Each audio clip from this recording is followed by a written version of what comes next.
Welcome to another episode of Just Ask Cher Live.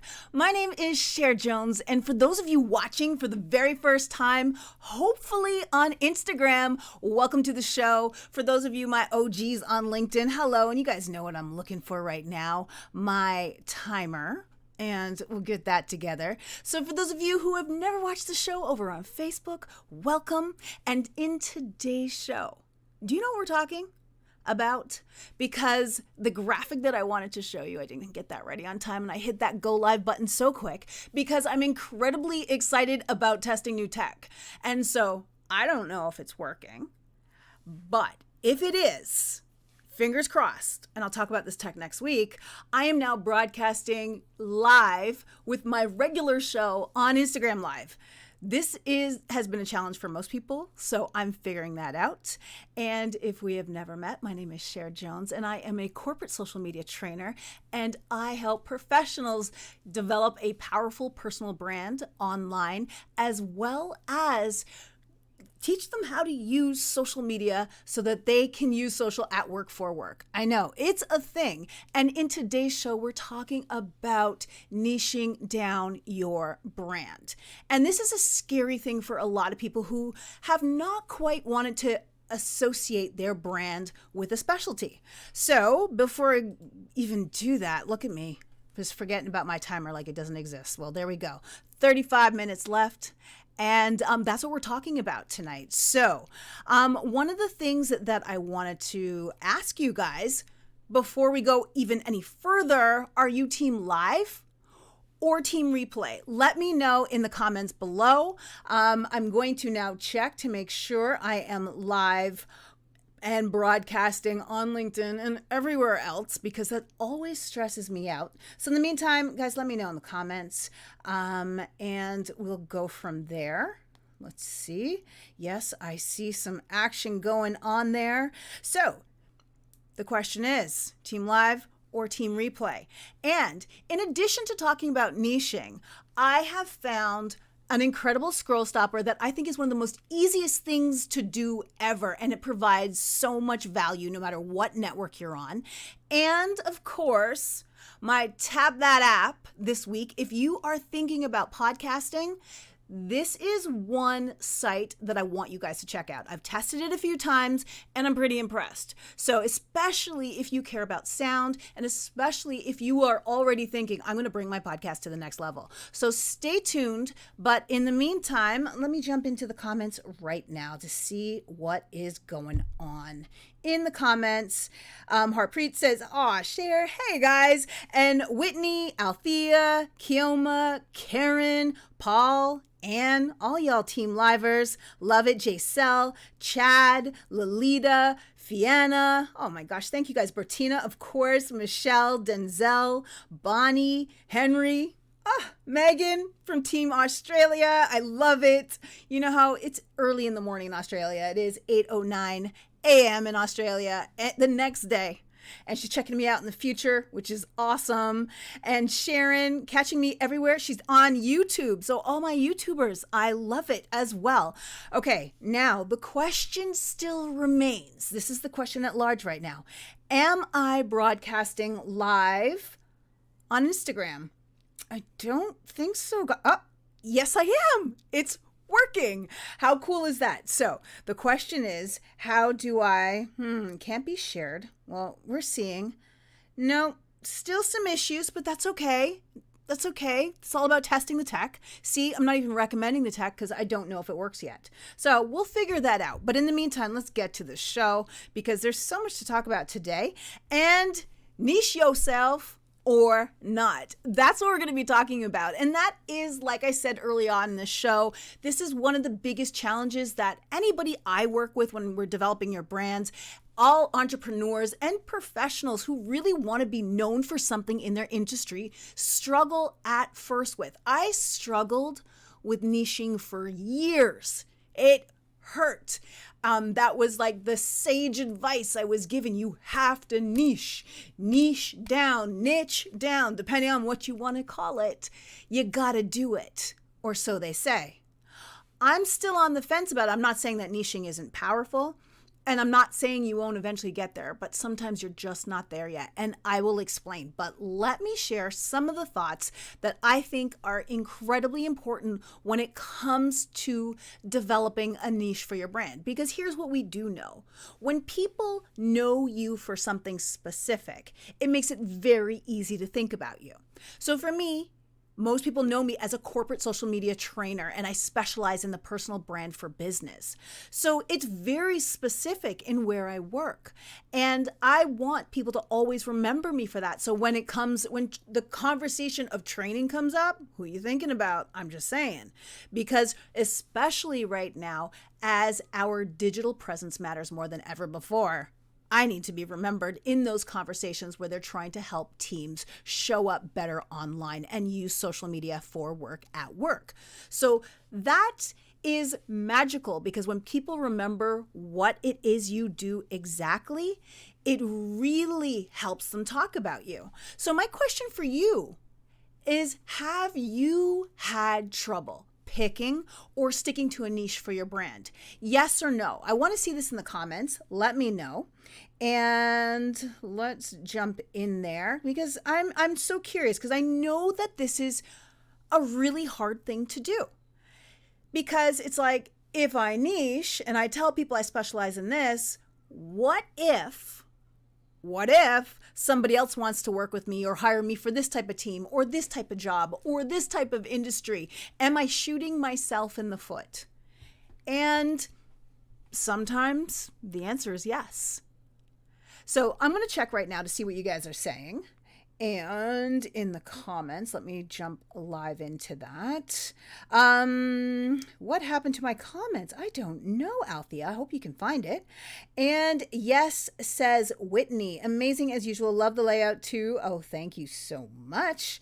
How do you do that, Cher Jones? Well, let's talk about that, because I have about 4 shows on talked about how I do my show, because it is different from everybody else. And so I can't talk about that tonight, but I will tell you I use OBS and Streamlabs OBS for my broadcasting platform. That gives me a lot of more freedom and flexibility to create this type of layout, which is completely customized because I made it. Anyways, okay, back. Yes, Adam, gonna flip the tables on Cher tomorrow on the podcast. So guys, make sure I'm gonna actually talk about that later on, Adam, so don't worry, I got you. But I'm gonna be on Adam's show tomorrow night, because that's how we do. And let's see. Just seeing what you guys are saying. Megan says, all about the niche, but took time to find a place where people wanted it and where I wanted to do it. Yo, Megan, that's what I'm talking about right there. Because what happens with people is that we get this advice way too early, where it's like, oh my gosh, I need to niche. You need to niche. More like, not I need to niche. You need to niche. And then people are like, but I don't know. I don't know if I want to do that. And anytime there's resistance to the force, to the niching force, it probably means you're not ready for it yet. And that is okay. Whereas for me, that used to stress me out, because they're saying, oh, you can't. If you're an entrepreneur, for example, you can't be an entrepreneur if you don't pick your niche, if you don't pick the people that you want to serve specifically. But what I realized was I just wasn't ready. So I'll keep you guys in the comments below. Let me know about your niching struggles. But niche yourself or not, that is the question. And the first question that I have for you is, what gives you life? That leads you down the path to your niche, and that's a fantastic question. And for those of you who have more experience, what have been your favorite to work on? And that just tends to excite you and energize you. And also you're able to give yourself more to that project, more to that client, more to that industry, and you get to know the lingo better. So when you start to identify that, that becomes a huge win as far as the niching conversation goes, because you can tend to move in that direction. Who do you love helping? You need to, and if you're not ready to decide yet, you need to continue to take notice of what lights you up. And I always ask people, who is your favorite client? What was it about this engagement? What was it about this project? What was it about this industry or this team that you absolutely loved? Or maybe even role or position. What was it? you have to start to realize that your niche has to be directed to some degree by your passions, by things that light you up, by things you want to do. Because really, and quite frankly, if you're niching yourself in something you hate, you're just setting yourself up for a recipe of misery, right? You may make money, but you may hate it. And speaking of making money, you may love it, but is there a market for it? And that is the question I have as well, because that's also incredibly important. And then George is saying niche industry or niche skill. That is also the question for you, because sometimes it's a skill set. For me, I don't specialize in any particular industry. And I struggled with that for a long time, because people are saying, oh, maybe you should focus in finance. Maybe you should focus in this area, because if you focus down, that is where everybody will know you for this specific area. And I absolutely agree with the advice, but I wasn't able to commit to the advice. So what I know I do well is I can help people within any industry develop their personal brand for that industry, for that role, because what my approach allows me to help people market their abilities, and I can pull out what makes them awesome at what they do and then help them market themselves in whatever industry they're in. So really, my niche is in the professionals. So I don't want to work with product influencers or people who go to events and have, huge Instagram followings and, they're getting products and sponsors and all that cool stuff. I think it's awesome, but that's not where I want to be. I want to stay in the corporate space, that service-based professional. So that still allows me to niche without picking an industry. So some people are going to pick an industry, and some people are going to go even further and then really niche down to a very specific thing. And that really depends on also your expertise. And as you grow more comfortable in that expertise, and again, point number 2, is there a market for it? And for some people, they can pick both. Right? So for example, I know Linda Kafka, she is specializing she has a very specific niche, but there's a huge market for it. So she works with trade professionals in the accessibility and livability space. So it's hyper-focused, but there's a huge market for her because, one, she's a true expert in that space. She's done all the work. And there are not a lot of people who can talk to her 10 to 12 years of experience in that design space as well as that architecture space. So she is in her own right an expert, and she can niche down very narrowly. Whereas my niche is broad. It's the personal brand for service-based professionals working in corporate as well as entrepreneurs serving corporate. Same thing, different angle. All right. So living in place, aging in place, wellness, the residential trade sector. So relevant for today. You're absolutely correct, Linda. And Whitney's saying, yay, that's why we connect. Yes. I'm just reading the comments. I'm going to pull them up, so I'm actually kind of looking at you guys. Yes, but I have a problem. Where is a business niche and a passion niche, and how can I balance them? And that is a fantastic question. In Portafer, what I would suggest is looking at the transferable skills. And you have to respect the paycheck. So where does the money come from? And that is going to get a little bit above. But what are the things that connect the dots that maybe inform you? So your business niche, how does that inform your passion niche, the experience you have over there? Or what experience do you bring from your passion niche over to your business niche that makes you look at things from a different perspective? This makes you and your brand stand out a little bit more. So it's a bit of a balancing act, but when you can think about the transferable skills, it allows you to connect the dots. And again, respecting the paycheck is also very important as far as leveraging or throttling what you're going to talk about more. And then the next thing is, and this is perfect for you, in fact, in that question, is leverage I also. So what I mean by that is you can start with your niche. I work with da-da-da-da-da. I also work with, So this is where you would really take advantage of the About section in your LinkedIn profile, where you can paint the picture of who you are primarily working with. So a lot of people, especially when they're talking about industries, they want to talk about the main industries they work for, but they also have worked with, or they also do this type of work, but it becomes secondary. So especially when you're not ready to commit just yet, using the I also allows you to start putting your toe in the water, but at the same time, not totally committing to that.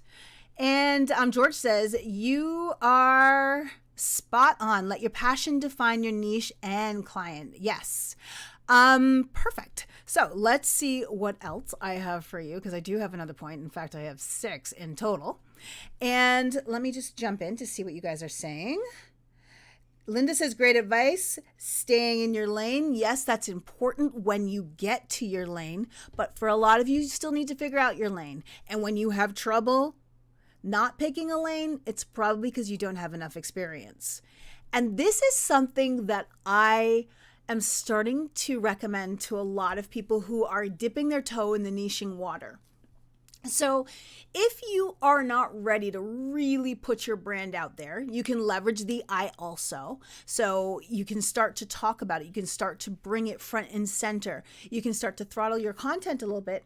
But what you can do is, if there are industry podcasts, industry lives, industry blogs, as long as you can pitch a very industry specific segment to that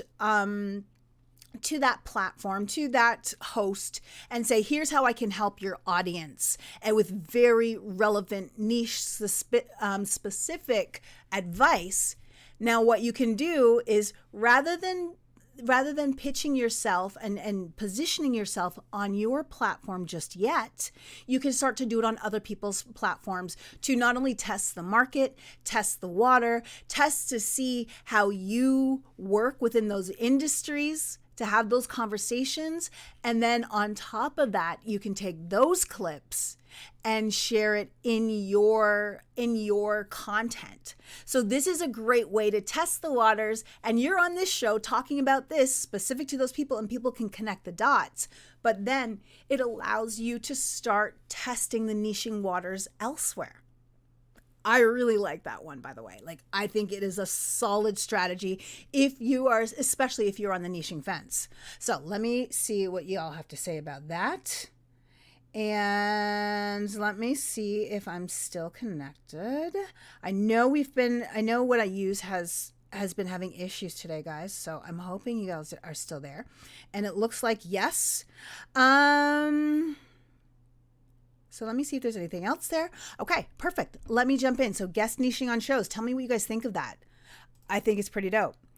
Ease into it with your own content.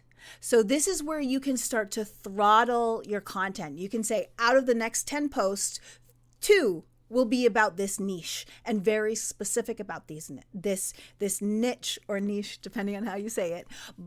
And then you can start to, okay, out of the next 10 posts, I'm going to have 4 that are about that niche. So this allows you to start, you're starting a little bit wider, but then you're going a little bit more industry specific, position specific, however you are niching down that road. This will allow you to ease into it quite nicely. So this is a fantastic strategy that you can also use. And then also, here's that final one, that if you are struggling, and I mean really struggling, and I understand, because it is hard. I struggled with it for years until it naturally came to me.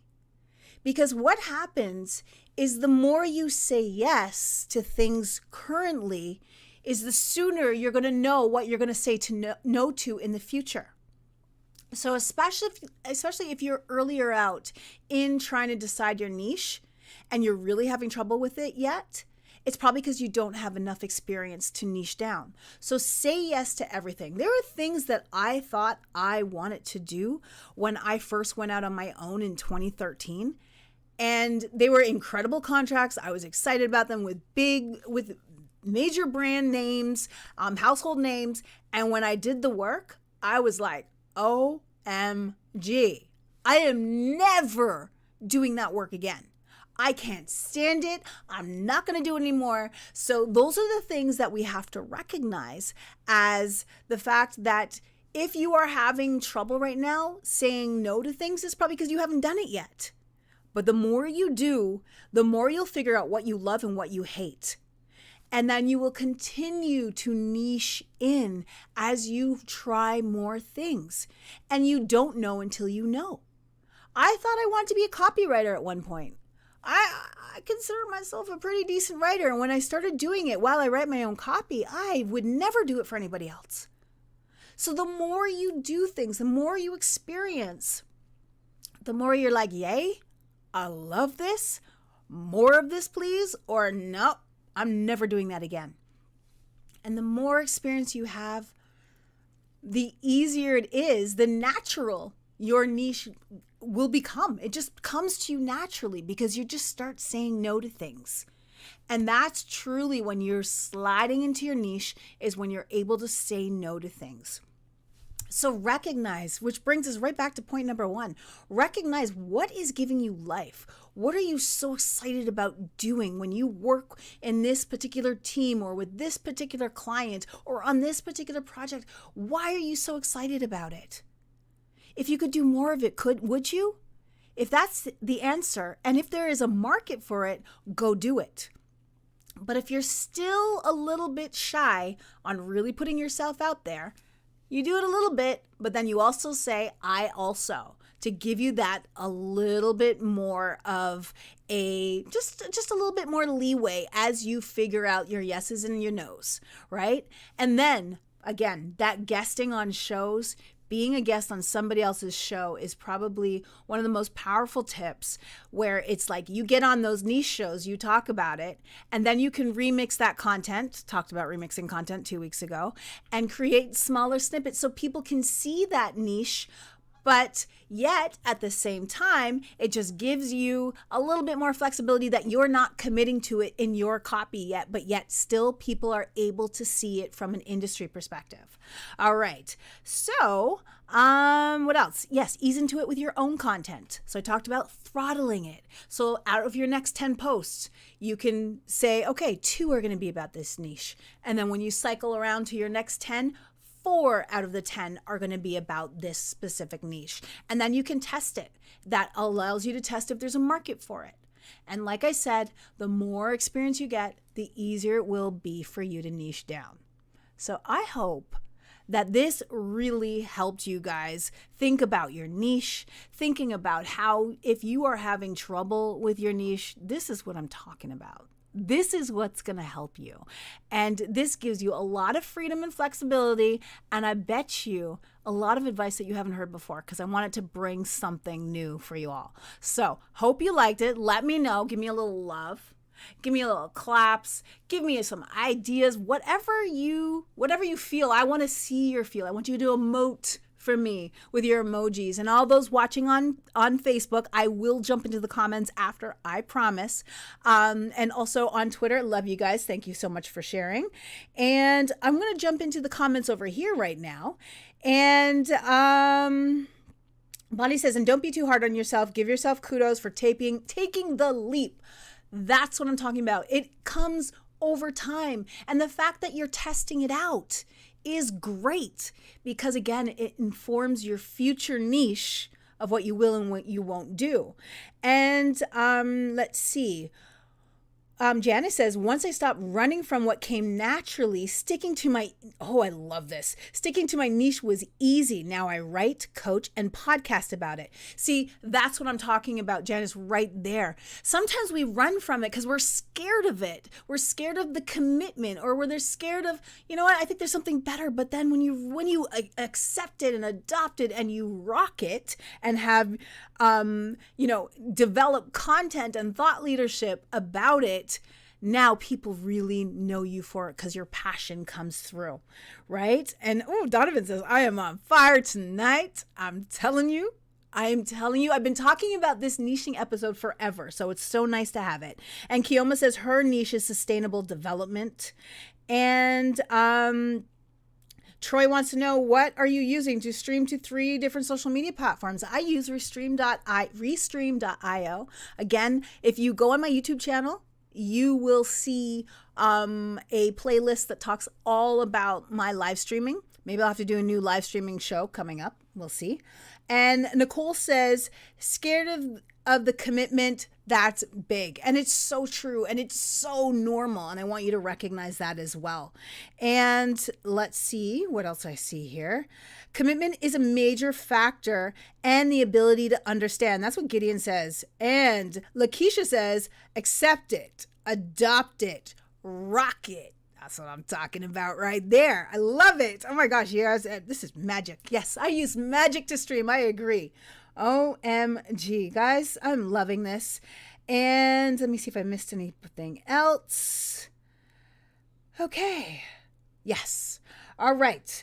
Rhonda says, love this share. Yes, yes, yes. What lights you up? That's right. Boom, twinkle, twinkle, baby. All right. So those are my tips for you guys. I hope you found this helpful because I know I struggled with it, and this was my path to redemption of the niche. And I'm finally here. And trust me, it feels good to know exactly what it is you do and exactly what you won't. That's probably even more important than what you do. Anyways, all right, next up, we are talking scroll stopping today. So let me jump onto my other screen. And today's scroll stopper is brought to you by Bob Lowe. He's a B2B marketing consultant, and he helps companies with LinkedIn lead generation, content, and advertising. And he is out of Kuala Lumpur, Malaysia. And so today, I actually noticed this. Let me come back 7 days, and I'll just read you a little bit about what he said. There are thousands of posts on LinkedIn. It is quite impossible to find good posts